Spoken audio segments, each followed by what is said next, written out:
আচ্ছা, আমার এই ভিডিওটা শুধুমাত্র তাদের জন্য বানানো যারা ফেসবুকে কন্টেন্ট ক্রিয়েট করেন, নতুন যারা ফেসবুকে পেজ খুলছেন এবং যারা চাইতেছেন যে ফেসবুক থেকে আর্ন করবেন, কন্টেন্ট মনিটাইজেশনটা নেবেন, শুধুমাত্র তাদের জন্য।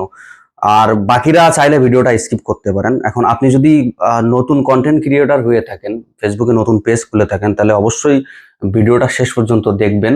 কারণ কন্টেন্ট মনিটাইজেশনটা পাওয়ার জন্য আমি নিজেও কিন্তু ফেসবুক, ইউটিউব এমন কোনো জায়গা নাই, এমন কোনো ডাক্তার কবিরাজ নাই যে তাদের বেটে খায় নাই, কিন্তু এগুলো করে কোনো লাভ নাই।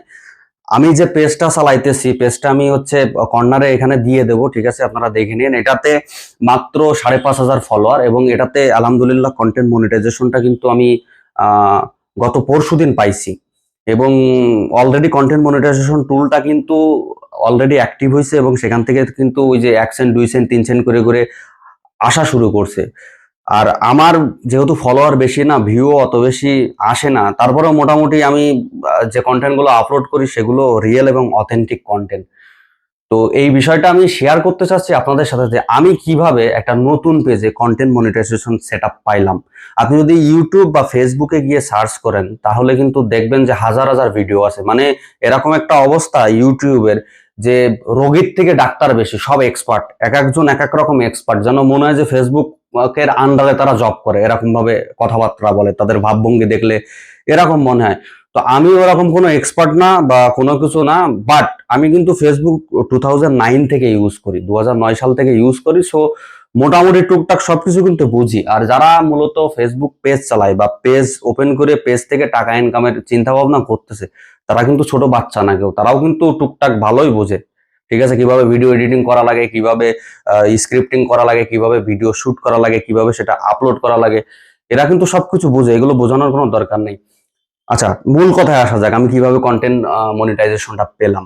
আমি কন্টেন্ট মনিটাইজেশনটা পেয়েছি মূলত, আমার পেজটা কিন্তু একদম সম্পূর্ণ নতুন।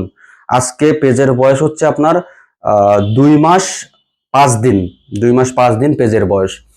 তো আমি যে পেজটা ওপেন করছিলাম সেটাও অবশ্য একটা নতুন অ্যাকাউন্ট থেকে ওপেন করা।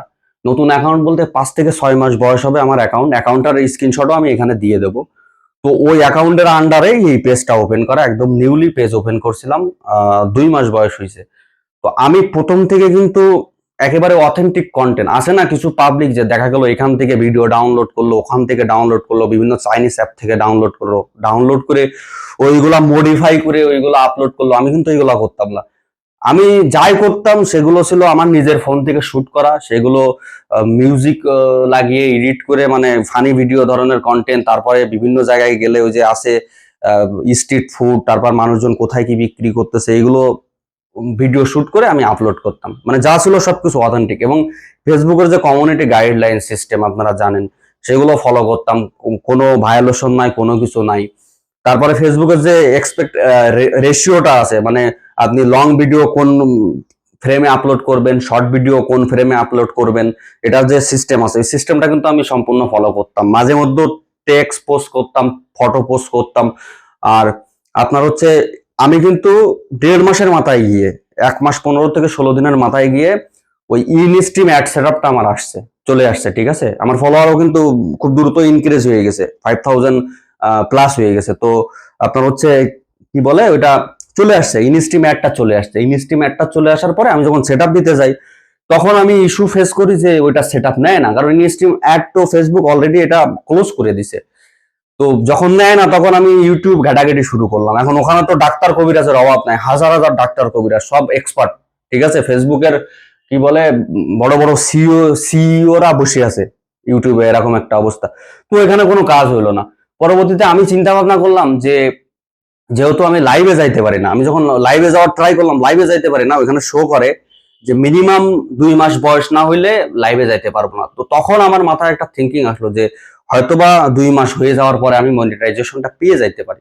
তো যেদিন 2 মাস পূর্ণ হলো, 2 মাস পূর্ণ হওয়ার পরে দ্বিতীয় দিন আমি ফেসবুকে লাইভে গেলাম, 10 মিনিট মতো লাইভ করছিলাম। লাইভ করার পরে ওই যে রেগুলার সেম ওই সিস্টেম ফলো করে একটা লং ভিডিও আপলোড দিতাম, ফটো আপলোড দিতাম, রিলস আপলোড দিতাম।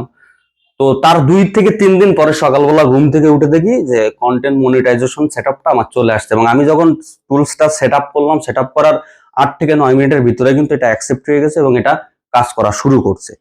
তো এই ছিল হচ্ছে আমার স্টোরি কন্টেন্ট মনিটাইজেশন পাওয়াটার।